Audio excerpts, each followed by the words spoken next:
आदरणीय अध्यक्ष महोदय को आज सदन का अध्यक्ष चुने जाने के लिए बहुत बहुत बधाई, असंख्य शुभकामनाएं। और आपके पोशाक से शायद परिचित हो रहा है कि आपने कुछ खोया है, और ये सदन के साथ साथ मैं भी आपकी इस दुख की घड़ी में सहानुभूति प्रकट।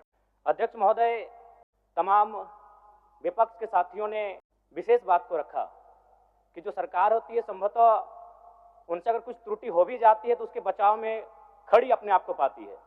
तो इसलिए अगर आप वास्तव में अगर झारखंड राज्य की समस्याओं से परिचय होना चाहते हैं तो आपको विपक्ष में बैठे और नए विधायक जो चुनकर आए हैं उन्हें आपको बेहतरीन अवसर देने का प्रयास करना होगा।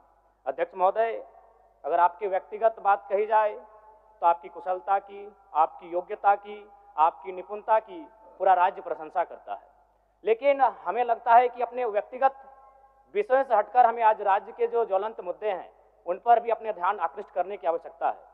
अध्यक्ष महोदय, मैं झारखंड लोकतांत्रिक क्रांतिकारी मोर्चा अपने पूरे संगठन की ओर से आपको बधाई देता हूं और आपसे विशेष मांग करता हूं, चूंकि मैं जिन परिस्थितियों से यहाँ से चुनकर आया हूं, कहीं ना कहीं राज्य के शोषित वंचित लोगों की एक बहुत बड़ी अपेक्षाएं हैं।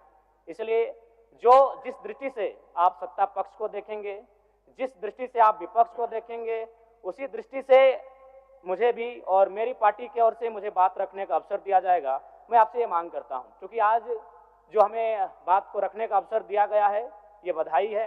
मैं आपको पुनः बधाई देने के साथ साथ बस मैं ये कहना चाहूँगा, चूँकि मैं एक छात्र के नाते इस विधानसभा में आया हूँ, छात्र की गलियों से, छात्र आंदोलन से मैं पहचान बनाकर आया हूँ, और मैं आपके माध्यम से सरकार तक ये संदेश देना चाहूँगा।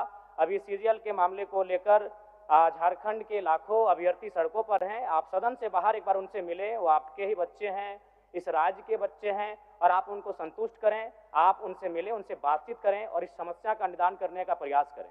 और चूंकि मैं एक विधानसभा से भी आता हूं, तो मैं आपको अपने विधानसभा के संदर्भ में ये कहना चाहूँगा, मेरा विधानसभा जो कि परासनाथ की तराइयों में आता है, वहाँ जो लोगों की समस्याएं हैं वह मूलतः शिक्षा और प्रवास को लेकर हैं।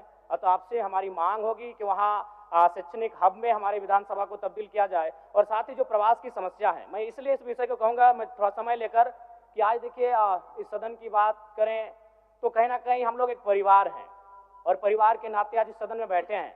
लेकिन मैं जिस विधानसभा क्षेत्र से आता हूं उसके आसपास के विधानसभा क्षेत्रों की एक घटना है, अभी कैमरून में 45 मजदूर फंसे हैं। तो मैं सदन बधाई के बीच में आपका ध्यान आकृष्ट करना चाहूँगा, ये गंभीर विषय है, और वे रोते रोते टेलीफोन किए हुए थे कि उनको पानी की केवल पानी पीकर वो कई दिनों से अपना दिनचर्या को काट रहे हैं।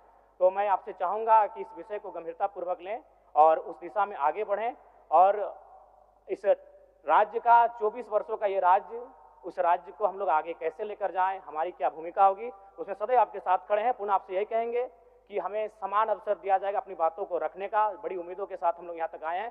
पुनः आपको माननीय अध्यक्ष चुने जाने पर बहुत बहुत बधाई, बहुत बहुत शुभकामनाएं, और साथ ही साथ आपने जो शायद अपने पिता को खोया है, पुनः उसके प्रति हम ढांढस, शोक, संवेदना व्यक्त करते हैं। धन्यवाद। जोहार। झारखंड के तमाम शहीदों को नमन, वंदन। जय झारखंड, जोहार झारखंड।